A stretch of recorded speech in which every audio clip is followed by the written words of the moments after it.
இல்லம்மா, இப்போ ஜிடிவில வந்து நீங்க பேட்டி கொடுத்தீங்க. இந்த மாதிரி வந்து இஸ்லாமிய சட்டமா இருக்கக்கூடிய ஷரியத்துல இருக்கக்கூடிய அந்த பெண்களுக்கு உண்டான சட்டத்தினால வந்து பெண்களுக்கு வந்து ரொம்ப ஒரு ஆபத்தான சூழ்நிலை இருக்கு, அதனால அந்த சட்டத்தை தூக்கிடுங்கன்னு சொல்லியிருக்கிறீங்க. அது எந்த சூழ்நிலையில சொன்னீங்க, என்ன காரணம், அதுக்கு காரணம் என்னங்கிற தகவல் சொல்லுங்க. இதை வந்து உங்களை வந்து யாராவது தூண்டி நீங்க சொன்னீங்களா, இல்ல தனிப்பட்ட முறையில் நீங்க பேசுனீங்களா, ஒரு தகவல் தான் சொல்லுங்க. சார் சொல்றேங்க பாய், இது நான் சொல்றது அல்லாஹ்க்கு பொதுவா நான் அல்லாஹ்க்கு பயந்துதான் இந்த வார்த்தையை நான் சொல்றேன். என்னோட பிரச்சனையை போய் நான் ஜிடிவில சொன்னேன். சொல்லி என்னோட எல்லா கஷ்டங்களையும் நான் சொன்னேன். வக்கீலுக்கு போன் பண்ணோம், என்ன பண்றதுன்னு தெரியல, அந்த பொண்ணு இப்படி கஷ்டப்பட்டு வந்து நிக்கிறா, என்ன பண்றதுன்னு அவங்க கேட்டாங்க.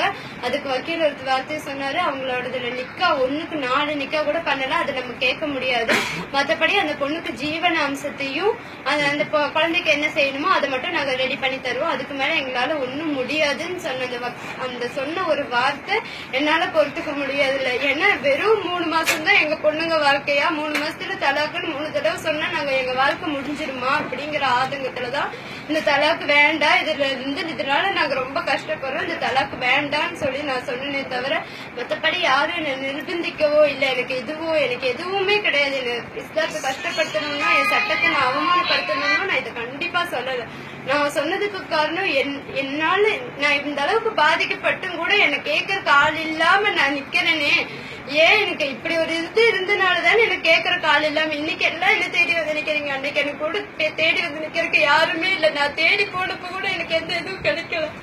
அதனால நான் சொன்னனே தவிர என் சட்டத்தை அவமானப்படுத்தணுங்கிற எண்ணம் என் மனசுல கடுகளவு கூட கிடையாது.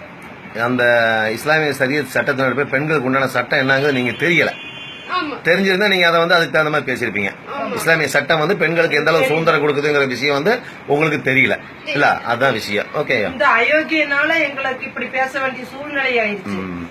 நீங்க திருமணம் பண்ணி கொடுத்த உங்க ஜமாத்துக்கு வந்து முறையா வந்து அதை உங்களுக்கு வந்து நின்று பண்ணி கொடுக்கலையா?